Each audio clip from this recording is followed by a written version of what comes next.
How diddly hoodly everybody, welcome to the continuation video of my idea about a MOBA style class design in TF2. Last time we talked about the idea I had and how I'm going to make it work. In the previous video I showed off my idea for new class archetypes. If you have no idea what that is, you should probably make sure you watch my previous video about it first. Anyway, today I'm going to go into detail explaining these new archetypes and how they should function in a TF2 setting, as well as making them fun and unique as possible. Of course, I have Sai to accompany me here so that he can learn with us. Well hi, I'm looking forward to this one. Awesome, then let's just get straight into it. Understanding the new class archetypes. Okay, so a quick refresher. The archetypes in question are the Assassin, the Carry, the Support, and the Tank.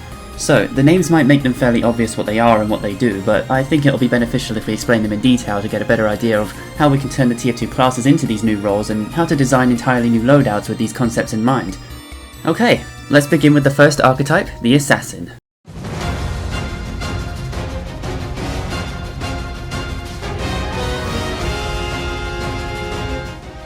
Assassins are meant to be highly effective eliminators, designed to secure key kills on valuable targets while remaining elusive in some way.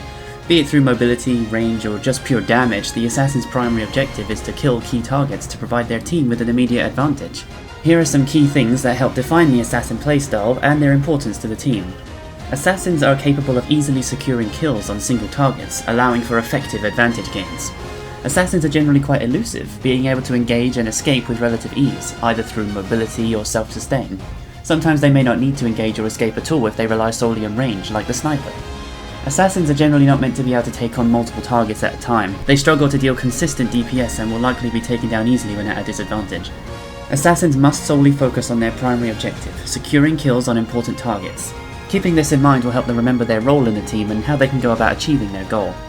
When designing a new loadout, it's best to keep in mind the Assassin's main objective and adjusting their playstyle to fit that goal. Here are some stats that may be useful to keep in mind when making an Assassin. Movement speed, naturally. Kill rewards, such as restoring health on kill or perhaps getting a speed boost. Jump height. Mark for death.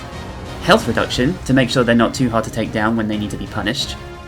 Increased damage taken, perhaps, but also increased damage output. And anything that improves stealth, mainly for Spy of course. Assassins must be balanced in a way that makes them fun to play and not too hard to learn, but also not unfun to fight against and easy enough to learn how to counter. We need to try and focus on providing an adequate amount of the stats above while keeping them limited in some ways. For example, increased movement speed but only when you have the weapon active, or mark enemies for death on hit but you yourself are also marked for death. Just an idea, we'll adjust it as necessary. Okay, next up, the Carry.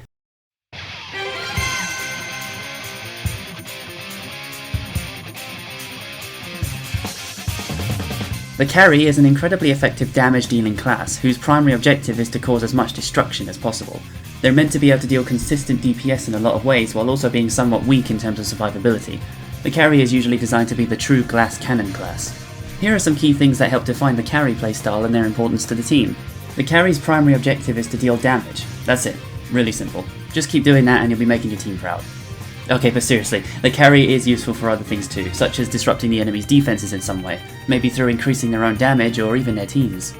The Carry is usually meant to be really weak in terms of defense. It's imperative you stick with your tanks and the rest of the team so that you don't easily get pushed on without backup. Otherwise you won't be able to deal all the damage you need to as effectively. As a Carry, you should still remember the game's objective as well as your own. Dealing damage is great, but if you're not pushing the payload or capping the point when you've killed the enemies, then what's the point of all that damage in the first place? When designing a new loadout, it's best to keep in mind the Carry's main objective and adjusting their playstyle to fit that goal. Here are some stats that may be useful to keep in mind when making a Carry. Increased damage output, naturally. Decreased survivability, maybe through less health or more damage taken to help balance out their insane DPS potential. Rewarding damage dealt with further increased damage perhaps. Increased damage to buildings, destroying the enemy's defenses is also a must. Increased range, maybe through projectile speed or bullet spread. Increased fire rate and reload speed for more overall DPS. Kill rewards can maybe be incorporated in some way too. Anything that might involve mini crits or regular crits. Maybe anything that includes afterburn or bleed for added damage. Carries need to be balanced in a way that makes them very good at dealing damage while not very good at taking it. They usually need to be easy to kill but also easy to kill with. They also need to be able to rely on their team to protect them, so maybe also allow for stats that improve their utility in some way, such as radial buffs and applicable debuffs. For example, increased damage dealt to buildings, but you also take more damage from bullets, or fire. Or perhaps gain crits on kill but you have majorly decreased health. Just an idea, we'll adjust it as necessary. Okay, and now for the support.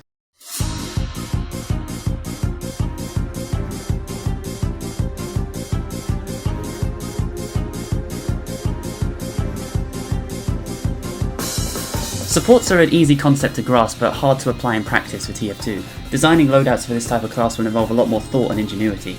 Maybe try things that are a bit outside of the box if possible. The support's primary objective is to do everything they can to help their team, be it through healing, increasing their damage or defense, or providing areas of safety, or just generally helping to push or defend the objective. Everything they do should be to provide the team with backup and added advantages, through a lot of ways. Here are some key things that define the support's playstyle and the importance to their team. Supports do whatever is necessary to provide for their team. This can range from a lot of things such as healing, buffing, or even dealing damage. Yes, supports can DPS too. You should always remember to utilize your own personal DPS as well, especially when your team does not need much backup. Supports will not always be very hard to kill, but they can still be good at self-sustain as well. Do your best to keep yourself safe before all else. Yes, you should protect your team as best as you can, but remember, you can't support if you're dead. So focus on yourself first when you can. When it comes to healing, supports will usually be the best. There are different ways for each class to provide healing usually, and you should try to utilize this healing offensively as well, to help your tanks push for longer and your carries to survive longer overall. Supports do need a team to be effective, so they should not be allowed to do everything on their own. Personal DPS is useful, but they shouldn't be the ones to go in and actively try to deal damage as a primary objective. When designing a new loadout, it's best to keep in mind the support's main objective and adjusting their playstyle to fit that goal. Here are some stats that may be useful to keep in mind when making a support. Increased healing output, obviously. Allow for allies to receive healing from various other things, such as when dealing damage. Lifesteal. The Mad Milk effect will be very handy if applicable. Buffs and debuffs. Increased healing received. Health regen. Maybe even increased movement speed to help with supporting more mobile teammates like Scout. Mark for Death will be useful for helping a team take down specific targets. Girati 2. Cleansing debuffs such as Afterburn. Dropping health packs. And increasing the team's movement speed. Try to balance the supports in a way that they always have something they can do to help the team, even if it's not a noticeably effective stat, but also where they can't deal as much damage or survive as long as tanks. Don't make them too squishy though. Self-sustain is definitely applicable. For example, increased health regen but less health overall, or increasing healing output but decreasing damage output. Just an idea, we'll adjust it as necessary. Okay, and finally, the tank.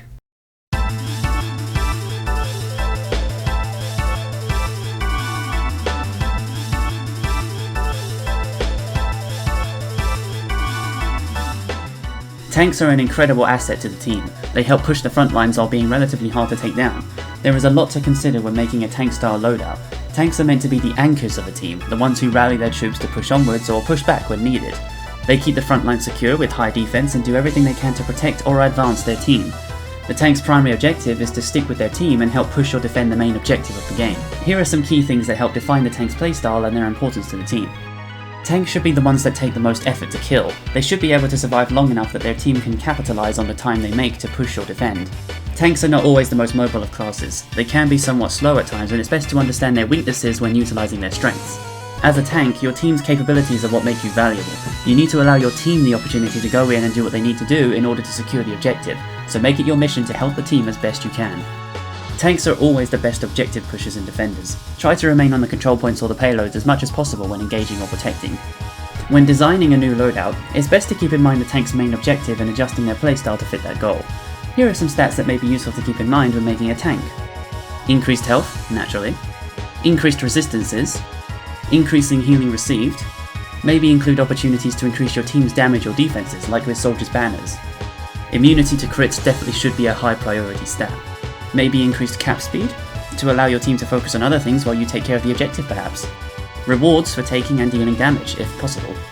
Tanks are designed to be hard to kill, but not necessarily easy to kill with. Try to find a healthy balance of stats that allow for easy opportunities to be a tank, and make sure the tank in question does not overperform in the damage department, such as they might outshine the carries and assassins. For example, increased health but decreased fire rate or reload speed, to make sure the tank deals less DPS but also takes less DPS. Or perhaps decreased damage taken overall, but only when the weapon is active, such as a melee weapon like the Fist of Steel. Just an idea, we'll adjust it as necessary. Whew, okay, that was a lot to go over, but we finally did it. Hopefully this helped you understand these new roles and see them in a better light. What do you think, Sai? Did you get most of it? Yeah, I think so, but like I said before, it'll be easier if we can see it in action. Yeah, you're right. like I said in the previous video, I'll be making separate videos for all of the loadout concepts I have in mind, and I'll be explaining them in as much detail as I can, while also showing them off in game of course. Also, I wanted to quickly mention I also made my own custom map specifically for this project, so I'll probably show that off in a future video as well. Oh wow, that sounds awesome! Can't wait to see it! Of course, you will soon, don't worry buddy. Anyway, I think I need to rest my voice for now, so I'll leave you guys to it for now, and hopefully you can look forward to finally seeing these projects in action. Okay, see you soon guys. Stay cool out there.